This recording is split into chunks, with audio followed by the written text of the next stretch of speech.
आमे बाहरलु गोटे shirt vacation रे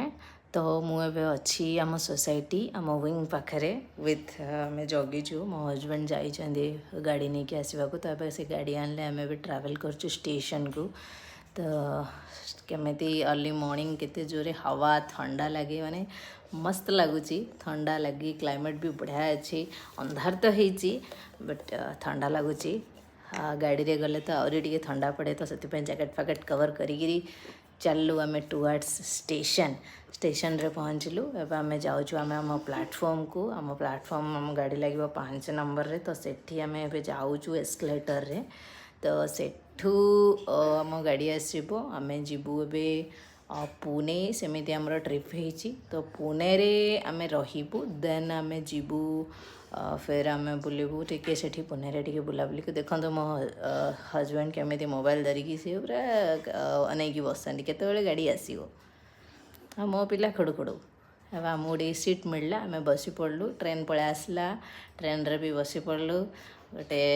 फैमिली टाइम चलची भल लगुच बाहर लोकेशन वेकेशन मोड ऑन भी हो जाइए बाहर लोकेशन गुड़ाक ट्रेन बहुत स्पीड अच्छी आम ए चलू पहुँचीगलु पुणे रे सेठी आम लॉजिंग जाइकिना चेक इन करके पळा आसलु टिके शनिवार वाड़ा बुलवाई तो मो पिला ऑलरेडी सोई पड़ाणी ताको निद आसला तो सी सोई पड़ला मो हजबैंड धरी तो आम आमर बुलवा कथा मो हजबैंड काम से धरवे बुलवे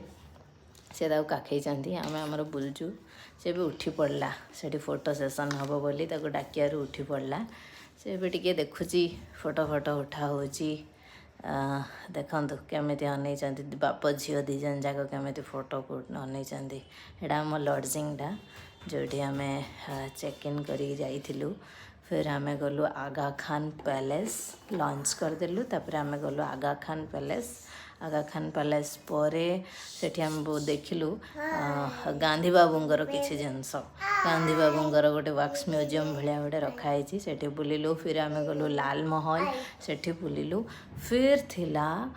गोटे एचए ग्राउंड रे गोटे आमाजोनिया फनफेयर पड़ता से भी बढ़िया लगला बुलवाई real and artificial Disneyland with birds सब किसी रखी बहुत बढ़िया लगला बुलापाई बोली पिला अच्छे ना तो सी किसी देखो शिखब बोली आम से पलू देखो मो हजबैंड केमी मो पिला पचर आसुँच सी दौड़ू बाप झीर गोटे फैमिली टाइम चली तापर आम चलु जमी मुझे कहली देखते सब गुड़ाक आर्टिफिशियल बर्ड्स तापर अच्छी रियल बर्ड्स सब तो सेटा आम देखिलु फिर लॉज जाइए आम डिनर करदेलु।